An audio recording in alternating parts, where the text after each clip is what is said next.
오늘 우리가 읽은 로마서 3장 23절, 24절 말씀, 모든 사람이 죄를 범하였음에 하나님의 영광에 이르지 못하더니 그리스도의 구속으로 말미암아 하나님의 은혜로 값 없이 의롭다 하심을 얻은 자 되었느니라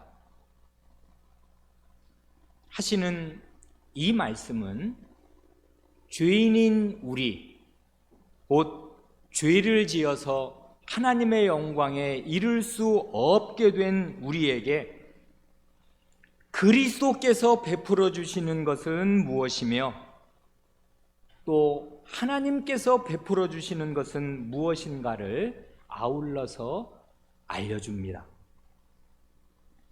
그리스도께서 베풀어 주시는 것은 한마디로 구속이고요, 하나님께서 베풀어 주시는 것은 한마디로 의롭다 하심입니다.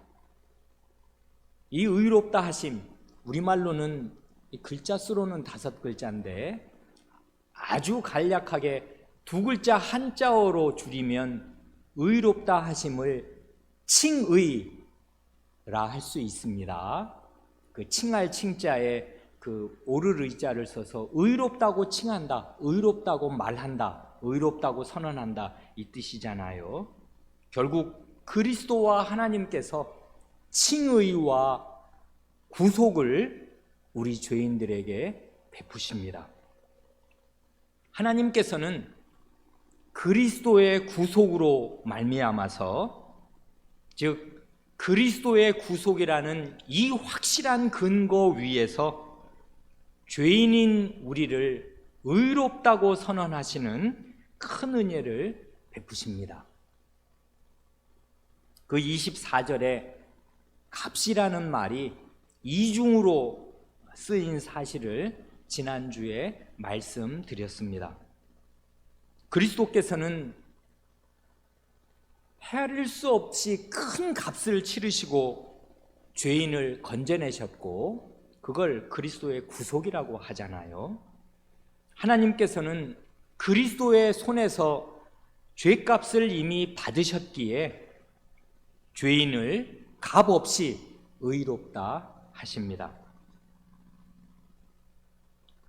그 다음 말씀이 그 3장 25절 상반절 말씀인데요, 이 예수를 하나님이 그의 피로 인하여 믿음으로 말미암는 화목제물로 세우셨으니, 요 25절 상반절에서는 그 바로 앞 24절에서 가르친 그 2가지 내용, 칭의와 구속이지요. 그리스도께서 죄인을 위해 무슨 일을 하셨고 하나님께서는 무슨 일을 하셨는가 하는 그 2가지 사실을 조금 더 구체적으로 자세하게 설명하는 것 같습니다. 첫째로, 그리스도께서 죄인을 위해 하신 일을 말할 때 24절에서는 그리스도께서 값을 치르고 죄인을 구원하신 사실을 말했다면, 요 25절 상반절에서는 그리스도께서 치르신 값이 무엇인가를 알려줍니다. 그 값이란 그의 피, 그리스도의 피입니다. 그리스도께서 죄인을 구속하시기 위해서 자신의 피를 값으로 치르셨습니다. 둘째로, 하나님께서 하신 일을 말할 때 24절에서는 하나님께서 은혜로 값없이 죄인을 의롭다 하신다 하고 말했다면은, 여기 25절에서는 어떻게 그 일이 가능했는가를 설명합니다. 곧 하나님께서 아드님 예수 그리스도를 화목 제물로 세우셨습니다. 여기 이 25절에 화목제물, 이 화목제물이라는 말, 이 단어는 대단히 중요한 말이어서 잘 알아둘 필요가 있습니다. 이 단어가 신약성경 그 260장이나 된다 그러잖아요. 그 여러 장 가운데 단 2번만 나옵니다. 여기 로마서 3장 25절에서는 화목제물이라고 번역이 되었고요. 히브리서 9장 5절에서는 똑같은 단어가 속죄소로 번역이 되었습니다. 이 히브리서 9장 5절에 그 위에 속죄소를 덮는 영광의 그룹들이 있으니 해서 지성소를 설명할 때 속죄소를 덮는 영광의 그룹들을 말하면서 요 속죄소라는 단어를 썼습니다. 혹시 컴퓨터로 이렇게 그 성경을 쭉 검색해 보시는 분들은 화목제물 이렇게 치면 요한일서에도 2번 나오는데 그건 번역이 공교롭게 같을 뿐이고 원문이 여기 요 단어랑 어근은 같지만 똑같은 단어는 아닙니다. 그래 이 화목제물이라고 로마서 3장과 히브리서 9장에 딱 2번 나옵니다. 그런데요, 이걸 화목제물로 번역하든 속죄소로 번역하든 이 둘 다 뜻이 참 좋아서 어느 하나를 취하고 다른 하나를 버리기가 참 아깝습니다. 그래 먼저 우리 한글 개역이나 개정개역 성경에 있는 그대로 하나님께서 예수님을 화목제물로 세우셨다고 번역하여도 좋겠습니다. 구약의 그 5대 제사에 화목제가 있지 않습니까? 5대 제사라 하면 다 아시는 대로 번제, 소제, 속죄제, 속건제, 그리고 마지막 화목제입니다. 화목제란 어떤 제사인가 하면 죄인이 하나님과 화목하기 위해서 드리는 제사입니다. 그래 화목과 평화의 제사입니다. 그래 이걸 영어로는 평화의 제사 해서 Peace Offering이라 말합니다. 가족 간에도 예를 들면 부부 간이든 부모 자식 간이든 형제 간이든 불화가 있고 분노가 있으면 편안하게 살기 어렵지 않습니까? 친구 사이든 직장 동료 사이든 혹은 교우 간이든 사람과 사람 사이에도 불화가 있고 분노가 있으면 그걸 표출하면 참 살기가 어렵습니다. 그러나 가장 두렵고 끔찍한 불화는 사람이 그 크신 하나님과 불화하는 것입니다. 하나님께서 죄인에 대해서 진노하셔서 이런저런 방식으로 그 진노를 죄인에게 쏟으시면 죄인으로서는 이 하나님의 땅에서 도무지 편안히 살 길이 없겠습니다. 그래 이 세상에 가득한 그 무수한 재난들과 재앙들은 많은 경우에 죄인들에게 쏟으시는 하나님의 의로운 진노의 결과입니다. 그런데 여기 이 로마서 3장 25절의 화목제물은 구약시대의 화목제물과 조금 다른 점이 있습니다. 누가 제물을 준비하는가? 그 점에서 다릅니다. 구약시대에는요, 화목제를 드릴 때 누가 제물을 준비해서 성막으로 혹은 성전으로 가져오는가 하면 물론 제사 드리는 당사자가 흠없는 제물을 준비해서 성막으로 성전으로 가지고 옵니다. 그래 레위기 3장을 보면 그 화목제의 제물은 소든지 양이든지 염소든지 그렇습니다. 자기가 기르는 목축을 하는 사람이라면 자기가 기르는 것 중에 흠없는 재물을 고르기도 하고, 목축하지 않는 사람이라면 그 근처 성전 성막 근처에 와서 그런 재물을 사서 하나님께 이제 바치러 가지고 오겠습니다.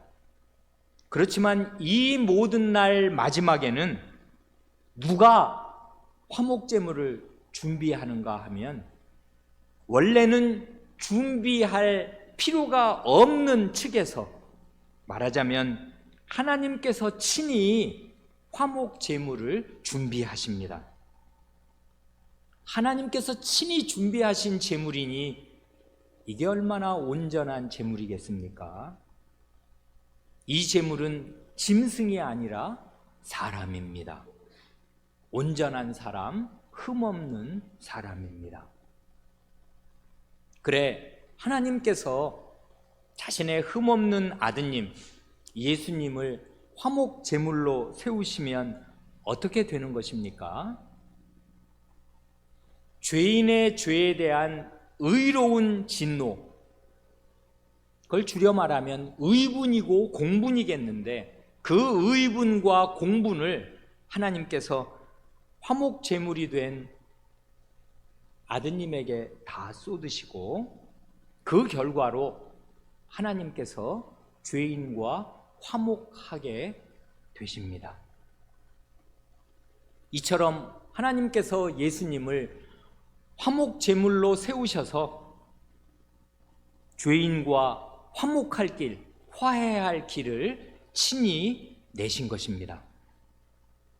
그 결과로 하나님께서 그리스도를 믿는 신자를 보실 때에는 더 이상 그 이글거리는 진노의 눈길로 보시는 것이 아니라 그리스도 안에서 자애로운 아버지의 눈길로 신자들을 보십니다.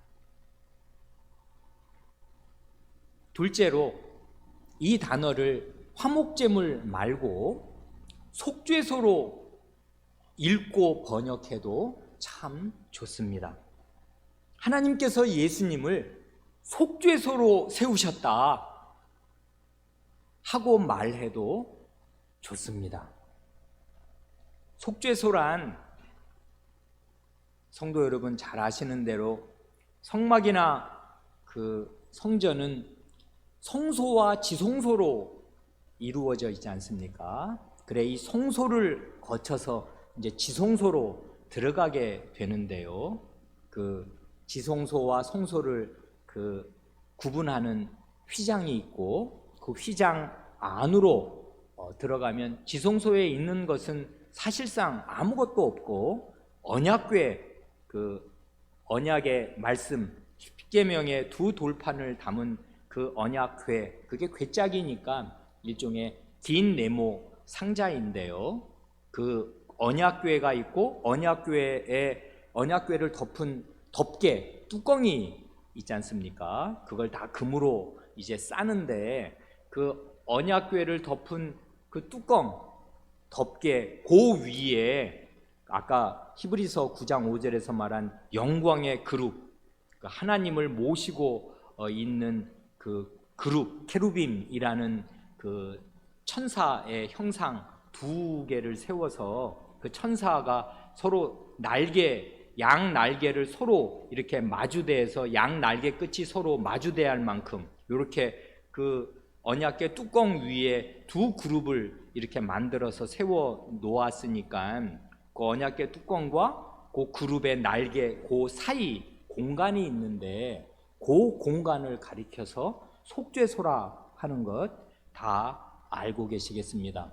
요 속죄소를 다른 말로 구약성경에 시은좌라고도 하지 않습니까? 베풀시 은혜은 자리 좌자 해서 은혜를 베푸는 자리, 그 영어로는 멀시 시트입니다. 긍휼의 자리, 하나님의 긍휼이 쏟아지는 그 자리입니다. 언약의 말씀이 토대가 되고, 그 위에 이제 하나님의 속죄의 은혜, 죄인을 불쌍히 여기시는 그 은혜의 자리입니다. 이거를 구약시대에는 하나님의 발등상이라고, 하나님께서 저 하늘 보좌에 앉아 계시고 그 발을 처음 내려뜨리셔서 이 성소에 거하셔서 요 시은주와 속죄소를 하나님의 그 보좌의 발등상, 그러니까 이게 하나님의 보좌의 일부입니다. 하나님의 보좌는 이렇게 언약의 말씀 위에 있고 속죄의 은혜 위에 있어서 고기가 이제 속죄소인데, 그 대제사장이 제물의 피를 가지고 들어와서 이 속죄소에 이제 말하자면 뿌리는 것입니다.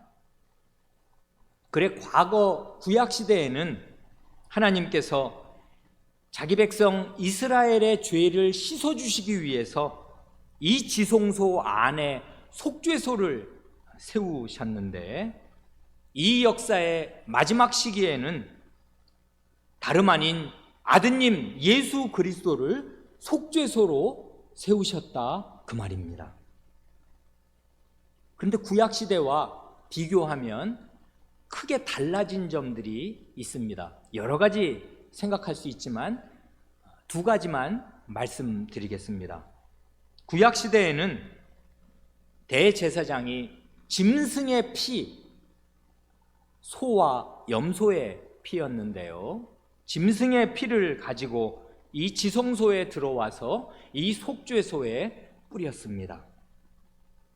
그러나 이 모든 날 마지막에는 하나님의 아드님이 친히 대제사장이 되실 뿐만 아니라 친히 제물이 되셔서, 그러니까 이때는 속죄제의 제물이 되는 거지요.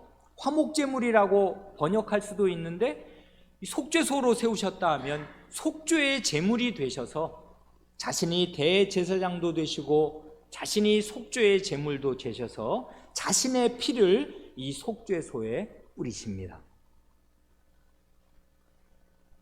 또 하나 아주 중요하게 달라진 점이 있습니다.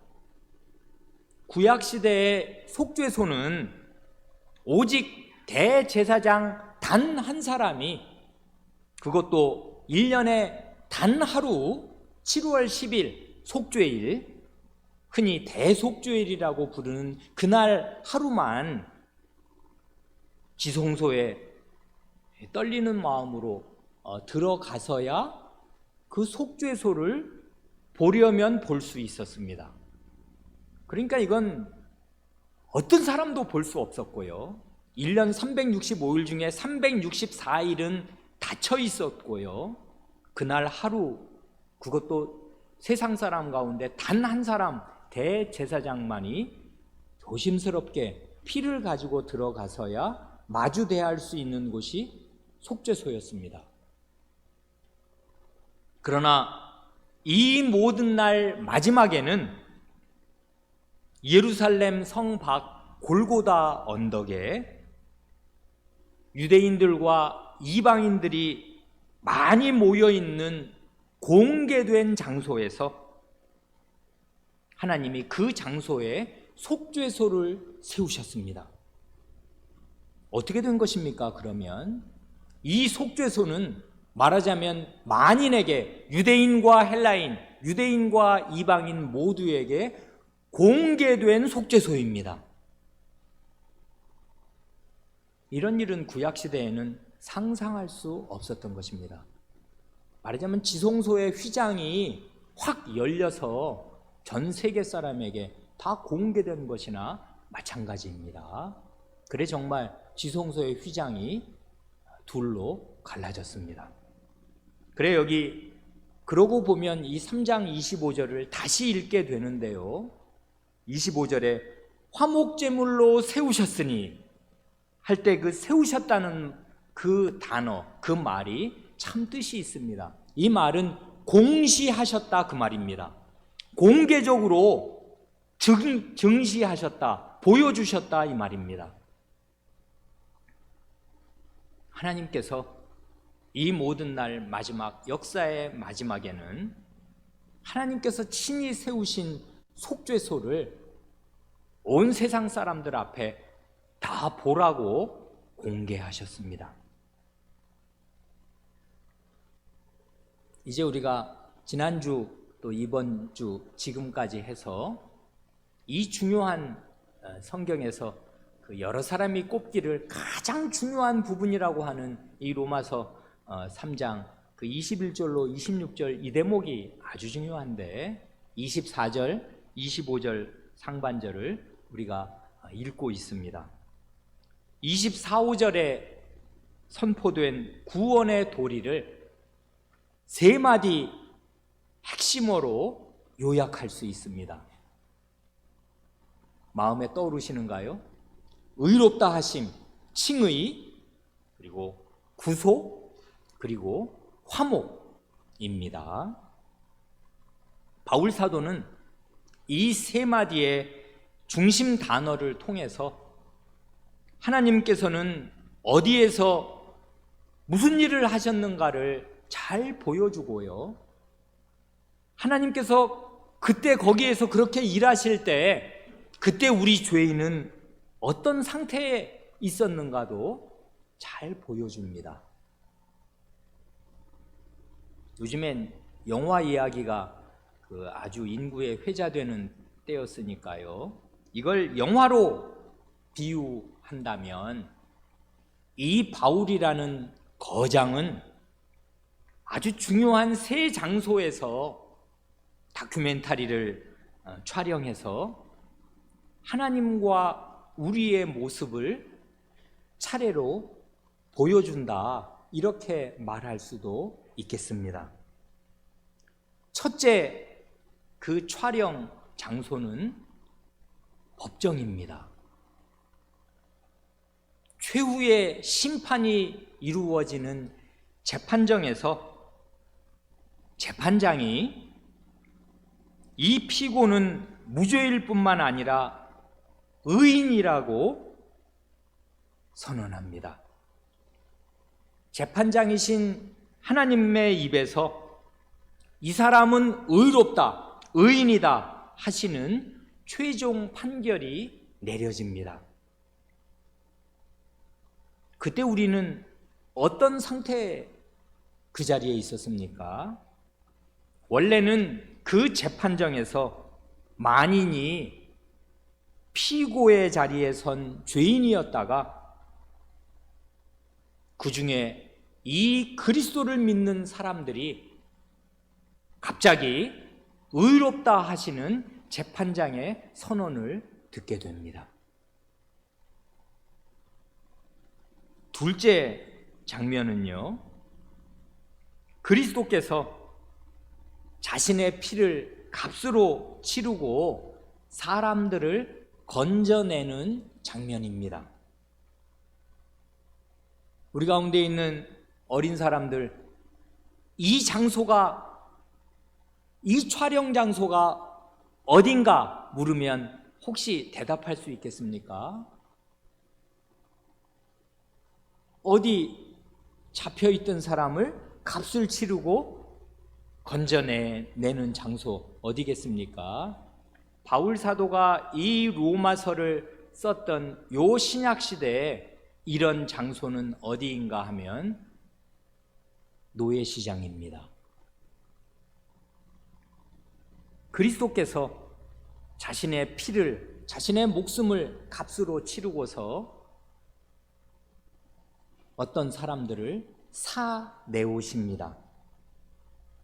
그때 우리는 그 자리에 어떤 상태로 있었는지 모르지 않습니다. 그때 우리는 죄의 노예로서 영원히 죄의 속박에서 그 쇠사슬에서 벗어날 수 없는 처지였다가 갑자기 그리스도의 구속으로 말미암아, 그리스도의 값 치르심으로 말미암아 죄의 노예 상태에서 해방됩니다. 셋째 장면이 나옵니다. 죄인을 향한 하나님의 거룩한 진노가 불타오르고 있습니다. 그런데 그 하나님께서 아드님을 화목 제물로 세우시고 그 의분을, 그 공분을 그 제물 위에 쏟으십니다. 그러면 이 장소는 어디인 것입니까? 그거 우리 모르지 않습니다. 성전입니다. 혹은 성막이라고 해도 좋습니다. 하나님께서 예수님을 가리켜서 이게 진짜 화목제물이요, 이게 진짜 속죄소다 하고 누구나 보라고 공시하십니다. 그때 우리는 어떤 상태에 있었던 것입니까? 하나님의 지극한 진노의 대상이었다가 갑자기 이 하나님이 마련하시고 준비하신 이 제사, 이 제물 덕분에 하나님과 화목하게 됩니다. 그러니 바울 사도는 정말 거장입니다. 복음의 진수를 그 장소와 결부시켜서 법정, 그리고 노예시장, 그리고 성전, 이 유대인과 헬라인, 하나님의 백성과 이방인이 두루 알 수 있는 이런 중요한 자리, 중대한 자리, 사람의 운명이 왔다 갔다 하는 자리지 않습니까? 그게 법정에서도 사람의 운명이 갈리고, 그 노예 시장에서야 더 말할 나위도 없고, 성전에서도 그렇단 말입니다. 이게 하나님 앞에서 운명이 왔다 갔다 하는 중요한 장소들에서 쓰이는 이 세 마디 중요한 말, 의롭다 하심, 그리스도의 구속, 그리고 화목제든 속죄소든 이 중요한 단어들을 써서 우리가 받은 구원의 그 이면 저면을 너무나 잘 보여주고 설명해 줍니다. 이제 우리는 이 중요한 문단의 마지막 부분에 이르렀습니다. 이 부분을 잘 이해하게 되면 우리가 받은 의롭다 하시는 선언이 얼마나 확실한 것인가를 더 분명하게 아시게 될 것입니다. 그렇게 되시기를 바랍니다. 25절 하반절로 26절은 이렇게 기록되어 있습니다. 이는 하나님께서 길이 참으시는 중에 전에 지은 죄를 간과하심으로 자기의 의로우심을 나타내려 하심이니 곧 이때에 자기의 의로우심을 나타내사 자기도 의로우시며 또한 예수 믿는 자를 의롭다 하려 하심이니라.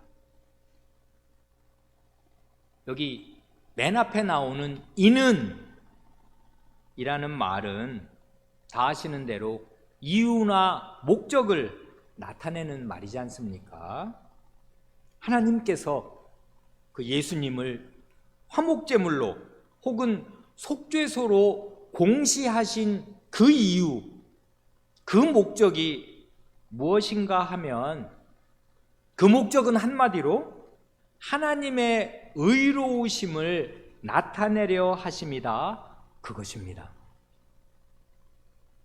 그래 우리가 지금 25절 하반절, 26절 한 절 반, 두 절도 채 못 읽었는데 요 짧은 구절에요 하나님의 의로우심이라는 말이 몇 번 나오는 것입니까? 3번이나 나옵니다. 자기의 25절 자기의 의로우심을 나타내려 하신다. 26절 자기의 의로움을 곧 이때에 나타내사 또 한 번 나옵니다. 자기도 의로우시며. 그래 하나님께서 자기의 의로우심을 나타내려 하신다. 그 목적이었다. 이제까지 하였던 그 의롭다 하심, 그리고 그 구속, 화목제물, 속죄소로 세우신 그 목적은 바로 이것이었다. 이렇게 말씀합니다. 그런데요, 여기 25절, 26절에 그 두 가지 시점이 그 때에 관한 말이 두 가지 나오는 사실을 유의해서 보시면 좋습니다. 25절을 보면 하나님께서 전에도 자기의 의로우심을 나타내려 하셨고 26절을 보면 이때에도 자기의 의로우심을 나타내려 하셨습니다. 그래 그 결과로 자기도 의로우시고 또한 예수 믿는 자를 의롭다 하려 하셨습니다. 여기 25절에 하나님께서 길이 참으시는 중에 전에 지은 죄를 간과하셨다 할 때 그 전에란 언제를 말하는 것입니까? 그리스도의 화목 제사 이전 시대를 말합니다. 그리스도의 십자가 이전 시대요. 그러니까 구약 시대라고 말해도 좋겠습니다. 그러면 26절에 나오는 이때란 언제인가 하면 그리스도의 화목 제사 이후의 이때입니다. 그러니까 이걸 그냥 크게 말하면 신약 시대라 말해도 좋을 것입니다. 그러니까 이 바울 사도는 이 25절, 26절을 가지고서 인류 전 역사, 구약과 신약을 다 포괄하는 전 역사를 거쳐서 하나님께서 자기의 의로우심을 나타내려 하신다는 사실을 아주 중요하게 말합니다. 하나님께서는 그리스도께서 하나님의 의로우신 형벌을 받아서 피 흘리시면서 택하신 모든 백성의 죄값을 다 치르게 될 그날, 그 시점, 그날의 그 제사를 바라보시면서 장구한 구약 기간을 길이 참으셨습니다. 그러시면서 그 길이 인내하시면서 전에 지은 죄를 간과하셨습니다. 간과하셨다는 말은 그 죄에 대해서 의로운 재판장으로서 형벌을 내리셔야 되는데 다 일일이 처벌하지 않고 지나가셨다 그것입니다. 왜냐하면 처벌할 때가 올 것을 하나님께서 아셨기에 전에 지은 죄를 길이 참으시면서 하나님께서 지나가셨습니다. 예를 들어서 그 구약 오랜 그 하나님 백성의 역사 가운데 그 초기에 해당하는 그 아브라함 그 집안 말이에요. 동생을 노예로 팔아먹은 요셉의 형들의 죄를 용서하셨고 간과하셨습니다. 길이 참으시면서 그게 정말 천인공노할 범죄 중에 범죄 아니에요. 나중에 모세의 율법이 확립이 되면 사람을 후린 자, 인신매매범, 돈 주고 사람을 팔아먹은 그런 사람은 여지없이 사형입니다. 그래 요셉의 형들, 이 야곱의 그 아들들은 다 사형수들입니다. 집행을 하면 되는 거라고요. 그리고 그 남을 그렇게 인신을 팔아먹고 노예로 팔아도 그 용서받을 수 없는 죄인데 하물며 아버지가 살아계시고 그 아버지가 가장 사랑하는 그 아들이며 자기의 그 형제를 그 남의 나라의 노예로 팔아먹은 죄는 사실 용서받을 수 있는 죄가 아닙니다. 우리가 분노한다면 하나님의 분노는 우리가 그 내는 그 정당한 의분의 천배 만배 그 헤아릴 수가 없습니다. 그런데 하나님께서 그 죄를 길이 참으시면서 간과하십니다. 뿐만 아니라 살인죄와 간음죄, 이건 둘 다 살 수 있는 죄가 아닙니다. 살인자는, 고살자는 하나님의 단에 있더라도 끌어내어서 처형하라 하시는 것이 하나님의 그 모세 이래로 확립된 법입니다. 그리고 유부남 유부녀가 간통을 하면 죽습니다. 법이 그건 애누리가 없습니다. 죽어야 된단 말입니다. 그런데 이 살인죄와 간음죄를 지은 다윗의 죄를 하나님께서 그가 그 죄를 토설하고 하나님께 자백할 때 그 자리에서 죄를 사하셨습니다. 아니 무슨 근거로 법대로 법 따로 집행 따로입니까? 그러면 그 법이 무슨 법이 되겠습니까? 아무 법도 아닙니다. 무슨 근거로 요셉의 형들을 용서하신 것이며 다윗의 그 중죄를 용서하신 것입니까? 아무 근거도 없이 그냥 그때그때 마음 내키는 대로 왕 마음이다 하고 용서하신 것이라면은 그야말로 그게 바로 엿장수 마음이 되고 말 것입니다. 하나님의 의가 서지 않으면 하나님 나라는 의로운 나라가 될 수가 없겠습니다. 그러면 마귀가, 그 이름도 사탄, 고소자인데요, 마귀가 가만히 있지 않을 것입니다. 다른 죄인들, 지옥에 떨어지게 되는 다른 죄인들도 가만히 있지 않을 것입니다. 형평성을 들어서 문제를 제기할 것입니다. 왜 나는 내 죄로 지옥에 떨어져서 영원히 이 고통을 받는데 저 죄인은 나랑 아무 다른 게 없는데 무슨 근거로 저 죄인은 하나님 나라에서 영원히 편안한 삶을 살게 하시는가? 하나님은 대단히 불공평할 뿐 아니라 원칙도 없고 제멋대로이다, 이렇게 불평할 것입니다.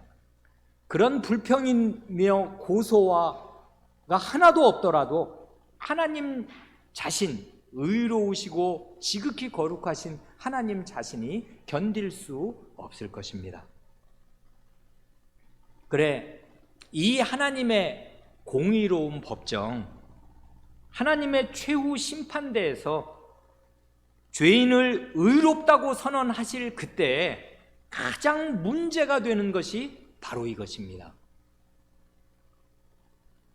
가장 문제가 뭔고 하면 하나님의 의로우심이 손상되고 깨질 위험에 처한다, 바로 그것입니다. 이게 깨지면 모든 것이 깨지는 것입니다. 우주는 없는 것과 마찬가지입니다. 더 이상 하나님이 아니고, 하나님이 더 이상 의로우신 재판장이 아니고 제멋대로인 왕이라면, 폭군이라면, 그러면 거룩한 하나님 나라는 없는 것입니다. 그래 하나님께서 그 잠언 17장 15절에서 이렇게 말씀하십니다. 악인을 의롭다 하며 의인을 악하다 하는 이 두 자는 다 여호와의 미워하심을 입느니라.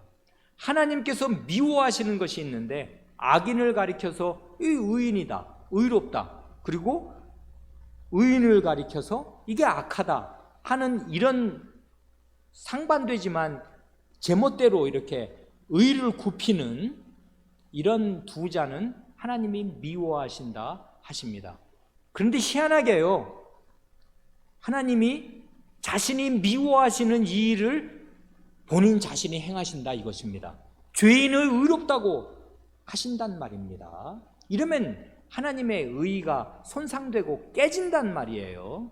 구약성경, 전 성경 모세 율법을 보든지 그 이후에 예언서, 선지서를 보든지 뇌물을 받고 판결을 굽혀서는 절대로 안 된다. 이게 이스라엘 그 정치, 그 권력자들에게 요구하시는 가장 중요한 그 덕목 가운데 하나였습니다. 우리가 장로에 대하여 그동안 본 말씀 가운데 거기 그 10부장, 50부장, 100부장, 1000부장을 세워서 재판을 하게 하시잖아요. 하나님 나라 안에 분규가 있고 재판이 이루어질 때 그 재판장으로 세움을 받은 지도자의 덕목 가운데 아주 필수적인 덕목은 뇌물을 받고 그 판결을 굽히는 것. 이런 것을 하나님이 지극히 미워하신다 그 말입니다. 그런데요, 어떻게 해서 하나님께서는 이렇게 하시냔 말입니다. 하나님의 재판정에서 마귀도 아무 소리 못하고 그 어떤 사람도 이의를 제기할 수 없도록, 그리고 가장 중요하게는 의로우신 하나님의 기준에서 아무 문제가 없도록 하시면서 죄인을 의롭다고 선언하실 수 있는가? 이게 관건입니다. 이게 성경에서 가장 풀 수 없는, 가장 어려운 딜레마라고요. 경외심을 가지고 말씀드립니다마는 하나님께도 이게 가장 어려운 문제였습니다. 어떻게 죄인을, 그 죄가 그대로 있는데 이 죄인을 어떻게 의롭다고 선언할 수가 있는가 하는 것이, 이건 하나님께도 쉬운 일이 절대로 아니었습니다. 왜 그러냐면 하나님이 의를 굽히시는 분이 아니시기 때문에 그래요.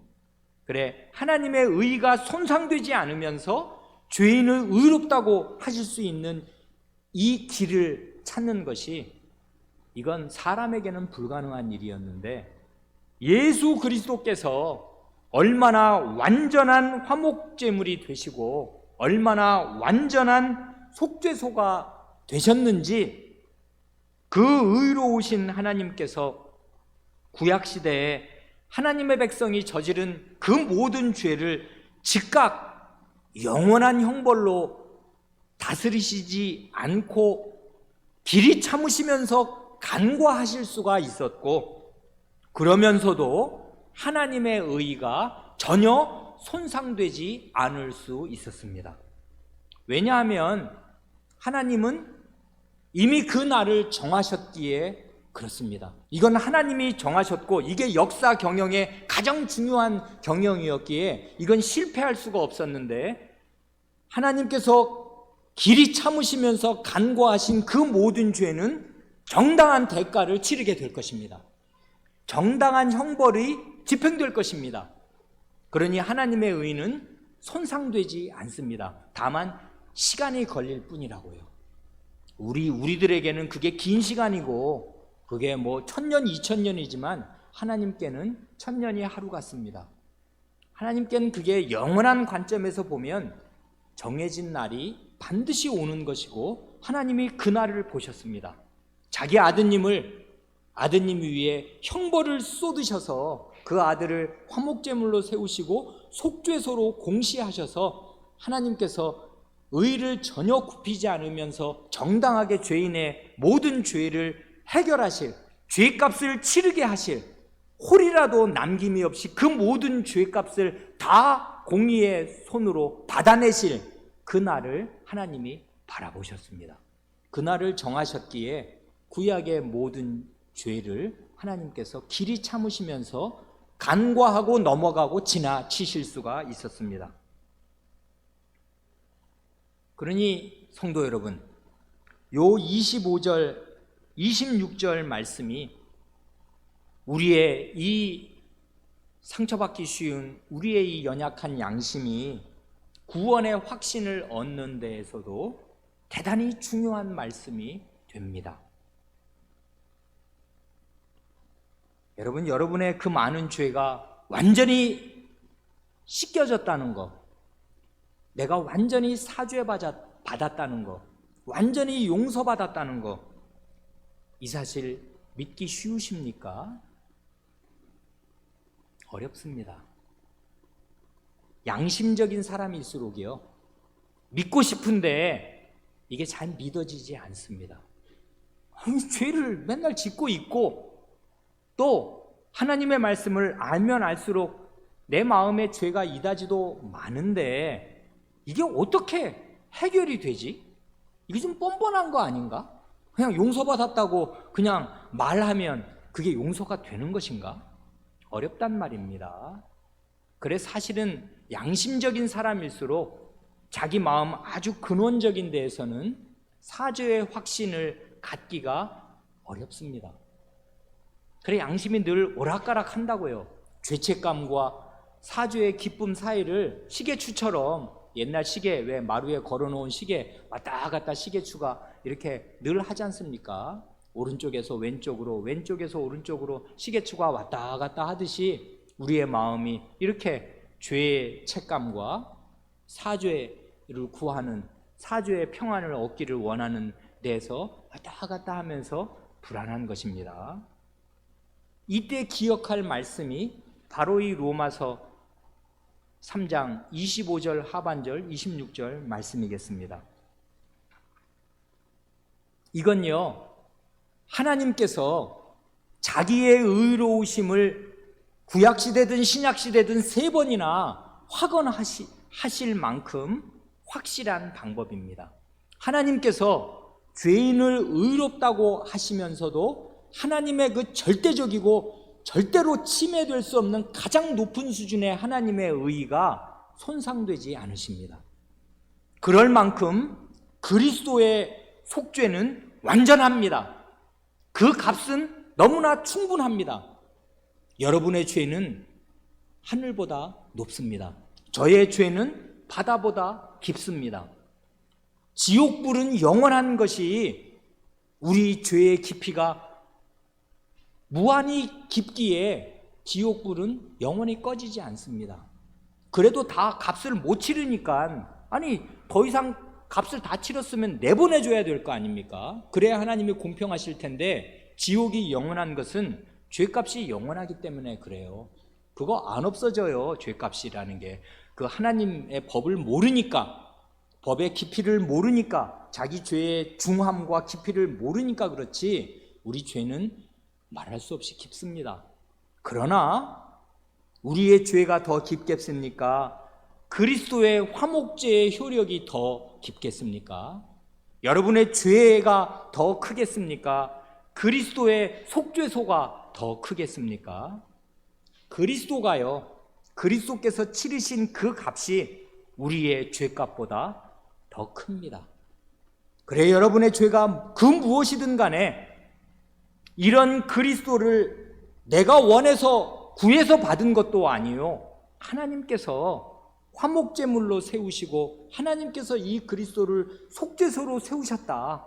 이게 하나님의 은혜다. 이 은혜를 값을 낼래야 낼 수가 없는 이 죄인들에게 값없이 베푸신다.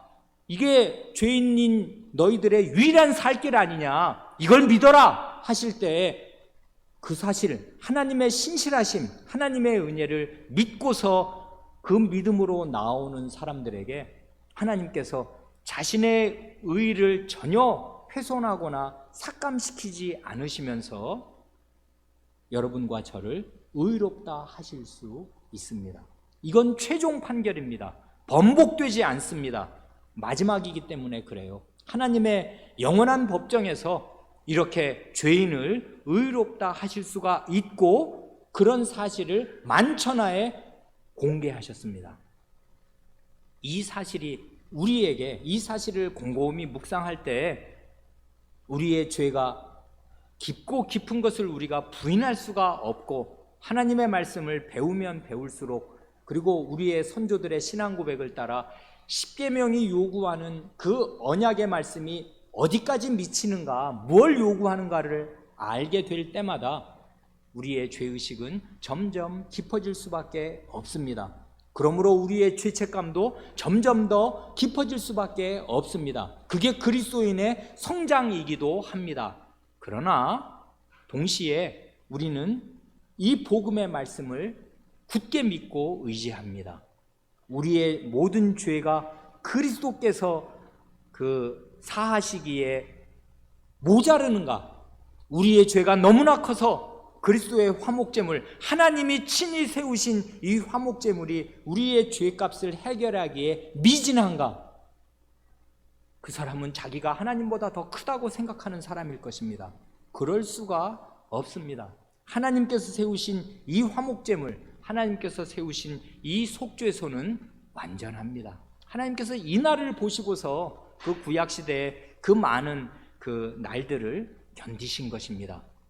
그래요, 여러분, 그래서 레위기 16장 우리가 레위기 공부를 하면서 잘 배웠는데요, 대속죄일을 생각하면 전에 지은 죄를 간과한다는 그 말씀을 조금 더 실감 있게 이해할 수도 있겠습니다.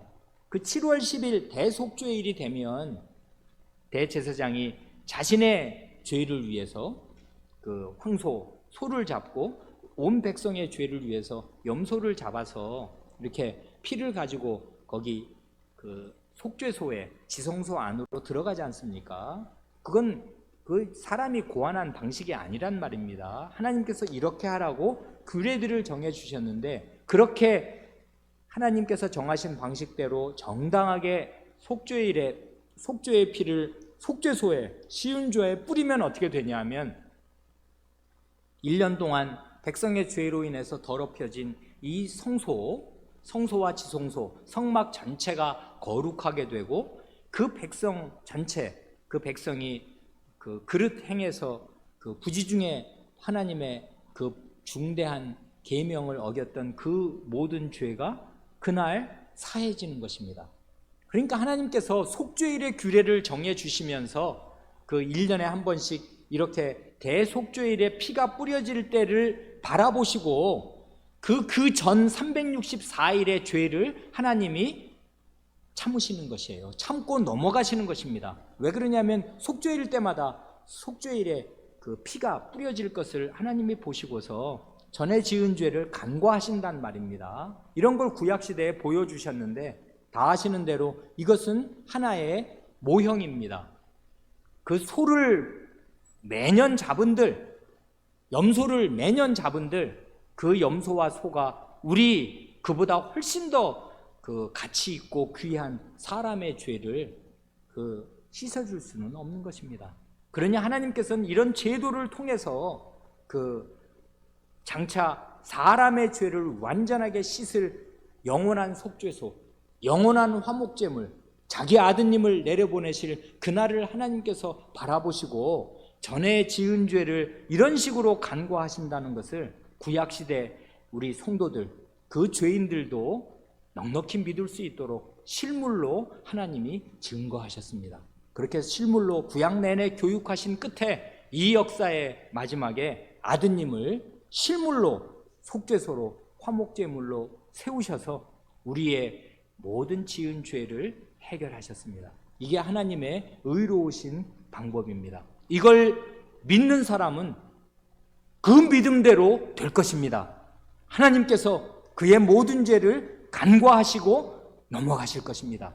처벌하지 않으실 것입니다. 일사부재리의 원칙으로 이미 그리스도를 믿는 사람의 죄값을 그리스도의 손에서 받으셨기에, 충분하게 받으셨기에 이제는 그리스도 안에서 죄인을 자유로운 아들, 딸들로 대하실 것입니다.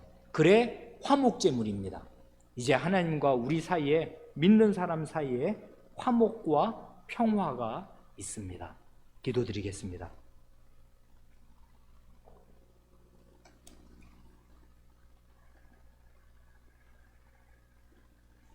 하나님 아버지,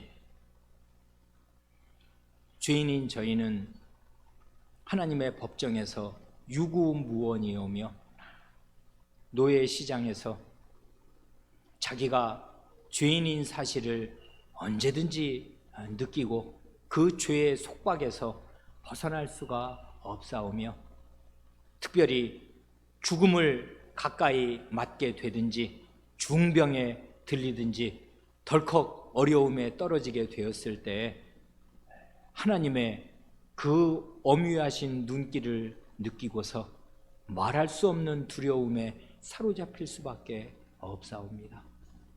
이러한 저희를 하나님께서 은혜로 예수 그리스도의 구속으로 말미암아 저희를 이 모든 죄에서 건지시기를 기뻐하셨사오며, 이것이 다른 어디에서도 아니고 하나님의 마음 안에서 하나님의 긍휼히 여기시는 그 사랑 안에서 발원하였으므로 이것은 안전하고 영원하오며, 또한 죄인을 의롭다 하시는 과정에서 하나님의 그 지극한 공의가 하나도 훼손되지 아니하고 다 살아있는 가운데 정당하게 죄인을 의롭다고 선언하실 수가 있었사오니, 이 모든 놀라운 구원의 방도를 내신 하나님께 이제도 감사와 찬송을 드리옵니다.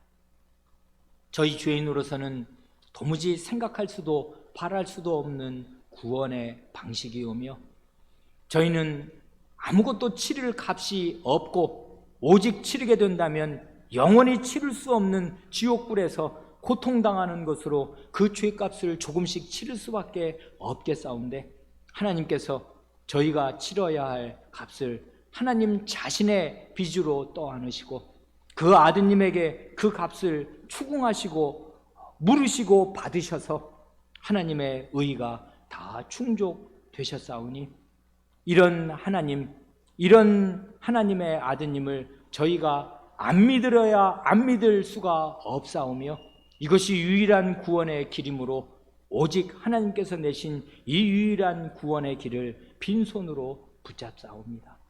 이제도 그리스도의 구원의 복음을 저희에게 알려주시오니 저희의 상한 양심, 저희의 연약한 마음이 하나님의 구원의 방식을 받아들이고 환영하며 믿을 수 있게 하여 주시옵소서.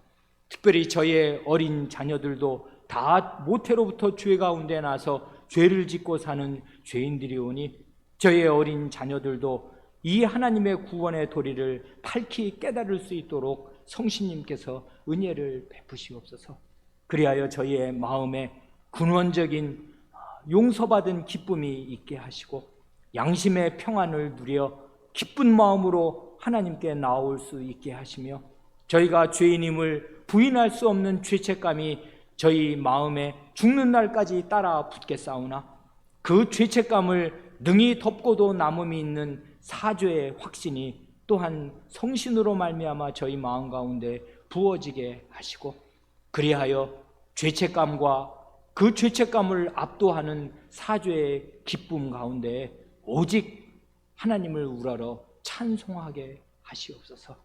저희는 죄에 대하여 죽은 자요 하나님께 대하여 산 자로 살 수 있도록 이 용서의 복음, 사죄의 복음을 저희 마음, 저희 골수에 더욱 새겨 주시옵소서.